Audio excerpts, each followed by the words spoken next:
पर भरोसा जता रहे। यही वजह है कि भारतीय रक्षा मंत्रालय ने बताया है कि इस साल पिछले साल की तुलना में 3,000 करोड़ रुपए से ज्यादा कर रक्षा निर्यात हुआ है। साथ ही देश में लिया था। और अगर हम 90 की बात करें तो इंडिया का मतलब ये कर लें कि 19-20 का फर्क चल रहा था, लेकिन अब बाकी उसने ऐसी ग्रोथ की है। मैं ये समझता हूँ कि उनकी देखें, पाकिस्तान भी हमारा मुल्क है, हमने उसको लेके आगे जाने आने दे रही। दूसरे मुल्क क्या करेंगे? पाकिस्तान में जो गवर्नमेंट है जो वो बनती है अपने मुफाद के लिए कि मुझे कुर्सी मिल जाए। स्टेब्लिशमेंट है वो देखती है कि किसको गवर्नमेंट की सीट देनी है, इसीलिए तो हम पीछे जा रहे हैं। जहाँ दोस्तों भारत अलग अलग सेक्टर में आत्मनिर्भरता हासिल करने की ओर तेजी से आगे बढ़ रहा है और निरंतर रिकॉर्ड निर्यात इस बात के उदाहरण है। इस कड़ी में भारत ने वित्त वर्ष 2022-23 में रक्षा निर्यात में अहम उपलब्धि हासिल की है।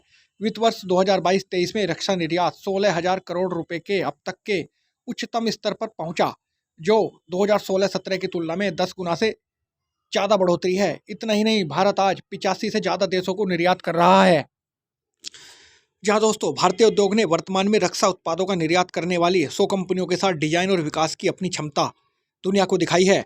बढ़ता रहा निर्यात और एरो इंडिया 2023 में 104 देशों की भागीदारी भारत की बढ़ती रक्षा निर्माण क्षमताओं का प्रमाण है। पीएम मोदी ने भी इस उपलब्धि का भारत की प्रतिभा और मेक इन इंडिया के प्रति उत्साह की स्पष्ट अभिव्यक्ति के रूप में वर्णन किया है। उन्होंने कहा, इससे पता चलता है कि पिछले 5 साल के दौरान इस क्षेत्र में हुए सुधारों के अच्छे नतीजे मिल रहे हैं। हमारी सरकार भारत की रक्षा उत्पादन का एक हब बनाने के लिए आगे बढ़ रही है। यहाँ दोस्तों भारत के बढ़ते रक्षा बजट की वजह से पाकिस्तान इस टाइम बिलबिलाया हुआ है। आइए जानते हैं पाकिस्तानी मीडिया इस बारे में क्या बोलता है। हमने सोचा, लेकिन इंडिया की जो मेन रीजन है ना उसकी आगे जाने की वो ये है कि उन्होंने जब से made in India banana start किया ना तब से वो आगे निकलना स्टार्ट हुआ। मेन चीज यही है। देखिए हमने कोई चीज बनानी होती है, जैसे हमारा JF-17 थंडर है, उसका जो इंजन है वो रशिया से आता है, उस मैन्युफैक्चर रशिया से हो रहा है। अगर हमने कोई भी चीज, अब आप उसकी बात करें, उन्होंने ऑटो जो मोबाइल कंपनी है बीट किया, चाइना को बीट किया, वो जापान को बीट किया, तीसरे नंबर पे आ गए। मेन मैं आपको बताऊं, अगर उनका जो मेन चीज तो रीजन यही है कि उन्होंने मेड इन जो इंडिया बना रहे हैं वो है। ऊपर से उनका मेन मसला ये है कि वो जो है ना उनकी स्टेबिलिटी है, वो अपनी आवाम का सोचते हैं। ये चीज है, जब भी उन्होंने कोई चीज बनानी होती है ना तो उनके जितने इन्वेस्टर है ना वो उनका साथ देते हैं। हम लोग ये सोचते हैं कि हमने सिर्फ जो हमारी गवर्नमेंट इनिशिएटिव लेगी तो हम कुछ करेंगे। उनकी आम पब्लिक स्टूडेंट भी ये सोचते हैं कि यार हमने इस पे काम करना है। आपको पता है कि इंडिया ना सिर्फ अपने वेपन्स खुद बनाने में खुद कफील है, अपने वेपन्स खुद बनाने की ना सिर्फ महारत रखता है बल्कि एक्सपोर्ट भी करता है बहुत बड़ी तादाद में। बिल्कुल, वो एक्सपोर्ट भी कर रहा है। रिसेंट देखा जाए तो उन्होंने पहले तो हम ये सुनते थे कि वो जो है वो रशिया से वेपन खरीदता है, लेकिन अभी सुनने में मैंने एक शायद न्यूज पढ़ी थी, वो फेक भी हो सकती है मुझे नहीं पता, लेकिन वो न्यूज थी कि वो रशिया को अपने वेपन्स दे रहा है, यूक्रेन तक को अपने वेपन्स दे रहा है। चाइना उनसे जो मेडिसिन की आप बात करें, कोरोना के अंदर चाइना उनसे, हालांकि हम कहते थे कि चाइना दुनिया की नंबर 1, लेकिन फार्मास्यूटिकल में इंडिया उनको दूसरे नंबर पे आ गया। वो चाइना को कोरोना की वैक्सीन जो दे रही है। क्या वजह है कि इंडिया मेड इन इंडिया को इतना प्रमोट करते करते कहां से कहां पहुंच गया, लेकिन हम मेड इन पाकिस्तान पर ट्रस्ट ही नहीं कर पा रहे। प्रमोट करना या उसको अगले लेवल पर ले जाना तो बड़े दूर की बात है। मैं आपको एक बात बताऊं, ये ना जब से बीजेपी आया था ना तो हम लोग समझते थे कि बीजेपी है ना वो जो है ना वो इंडिया को गिरा देगी, लेकिन जो मोदी था ना वो हिंदुत्व एक आइडियोलॉजी थी, उसका मानने वाला फॉलोअर था, जो कि मेन स्ट्रीम हिंदुत्व से बिल्कुल डिफरेंट थी।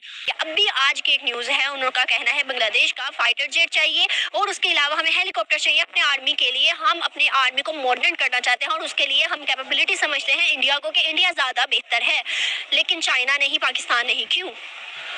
मैम पहली बात तो ये है, बांग्लादेश की तो बात ना करें, वो तो है मुनाफिक मुल्क, ठीक है। दूसरी बात, चावल की आ गई।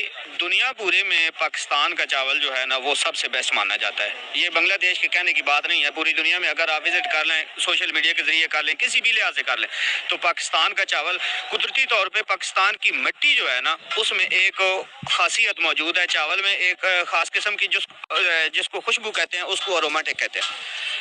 पाकिस्तानी चावल की जो अरोमा है वो बिल्कुल मखसूस है। वो पूरी दुनिया के किसी भी चावल ने, इंडिया ने बहुत ज़्यादा चावल में तरक्की की है, मानते हैं इस बात को।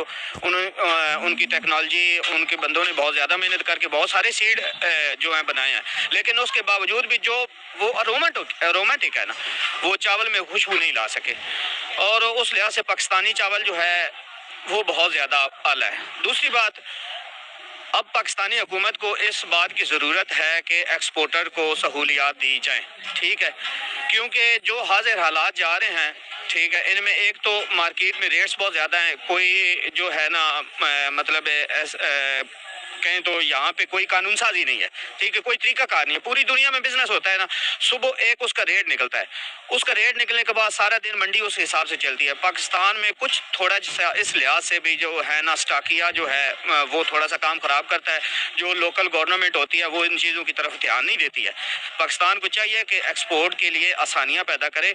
अब हमारी एक्सपोर्ट चावल में ना होने के बराबर रह गया है। एक तो टैक्सेस बहुत ज़्यादा हैं, दूसरा लोकल मार्केट्स में उसके रेट्स बहुत ज़्यादा हो चुके हैं। सर आपने कहा है कि बांग्लादेश मुनाफिक मुल्क है, मुझे ये बताइएगा किस लिहाज से मुनाफिक है? मुनाफिकत आप उसके किसी लिहाज से भी देख लेना, वो हमेशा पाकिस्तान के खिलाफ हो। दूसरों मुल्कों को तो प्रायोरिटी देते ही है, लेकिन इंडिया को पाकिस्तान का दुश्मन होने की बिना पे ज़्यादा प्रायोरिटी देता है।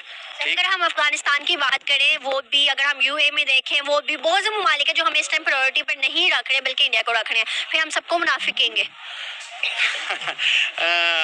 चले जी, यूएई को तो हम नहीं कह सकते। हाँ, अलबत्ता अफगानिस्तान में ये बात मौजूद है। ये तो पीछे आप सीजन में देख लें, एक मैच हुआ था, हालांकि पाकिस्तानी टीम ने, पाकिस्तानी कोचेस ने जाके अफगानिस्तान को इम्प्रूव किया है, उनकी टीमें बनाई हैं, उनको खेलने का बताया है, लेकिन उन्हीं लोगों ने पाकिस्तान के साथ बदतमीजी की है, पाकिस्तान की शर्ट्स के साथ, पाकिस्तान के फ्लैग के साथ। वो तो एक अलग चीज है। अभी जो हम पे हमले हो रहे हैं बॉर्डर पे, वो आप मेरे ख्याल से नहीं जानते। इवन के खैबर पख्तूनख्वा जो उनका बिल्कुल साथ बॉर्डर लगता है, उस पर भी बहुत से हमले हुए। हमारे जो फौजी अफवाज हैं उनको तक उन्होंने जख्मी किया है। जी किया है, बिल्कुल कर रहे हैं। मैं बता रहा हूँ ना, वो भी मुनाफिक ही हैं। ठीक है, हम सबको मुनाफिक क्यों कह रहे हैं? हम ये हमारी कमजोरियां हैं, बिल्कुल हमारी कमजोरियां। ठीक है, खुद को इतना स्ट्रॉन्ग बनाए कोई हम पे कुछ कर ही ना सके। कर ना सके। आप देख लेना, एक बंदा पीछे आया है,